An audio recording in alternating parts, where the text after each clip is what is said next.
Hai galatoma ifa maga sagantaleen xiqqoo yeroon saajaha kanaaf qalbiin gama isin yaadde yaadu wanti garuu otoo har'a ija banaan isin waliin jiru jimaa biraa yoo yaaddan ajaa'iba maga hunda dura sagantaa kana dargaggoonni qopheessitan keessattuu gamtaan barattoota shanan waan dinqisiisaa har'a nu barsiisan ani iddoon har'a dhaabbatee isin taasawaa jiru kun naaf haarayaa miti waggaa sadii dura sagantaa akkanaa qopheessuudhaaf galma kana keessa dhufnee turre gaafa sun garee OEG qofaan beeka shananitti guyyaa har'aa garuu gamtaa barattoota shanan show gaadasaa'oo OEG jaarmaya afuriin harkaa jira jechuudha. Kun jijjiirama guddaadha waan ajaa'ibaa ta'e harkaa jirra jechuudha. Jeneraal Taaddasaa Birruu dhaloota barateetu mirga ofii gaafataa jira. Mee ani har'a garuu gaaffiin qabu. Dhaloonni barate hoggaa mirga ofii gaafate dhaloota kamtuu mirga gaafatame sunuu deebisa.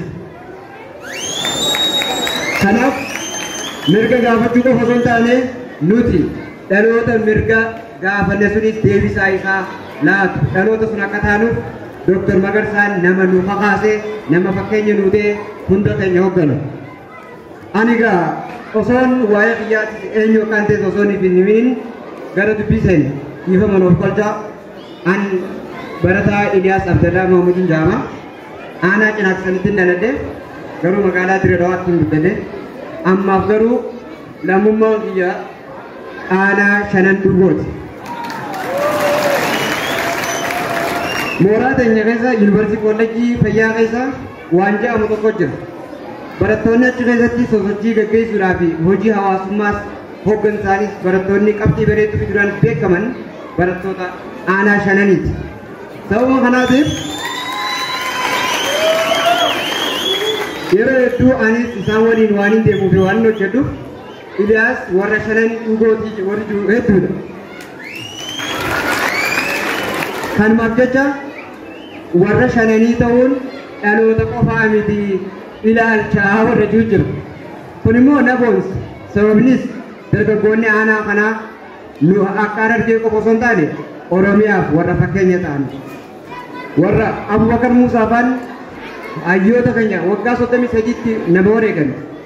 Abdii Muhammad Taqa Abdii Qopheen sirbootaa fi walaloo hedduu barreessuudhaan nama beekan. Hayyoota sun keessa garuu dhaloota warra sun bakka nuu bu'u har'a argaati jira. Dr. Magarsaa yeroo yaadadhu cuunfaa dandeettii namoota suniitu isa keessaa mul'ata. Kanaaf warri shanan hedduu nu boonsitanii fuulduraaf immoo wanni isinirraa eenyutu guddaadha. Karaa Dr. Magarsaa irra deemtanii isaas nutis caaltanii argamuudhaaf dhaloonni onnachuu qabdanii galatoomaa.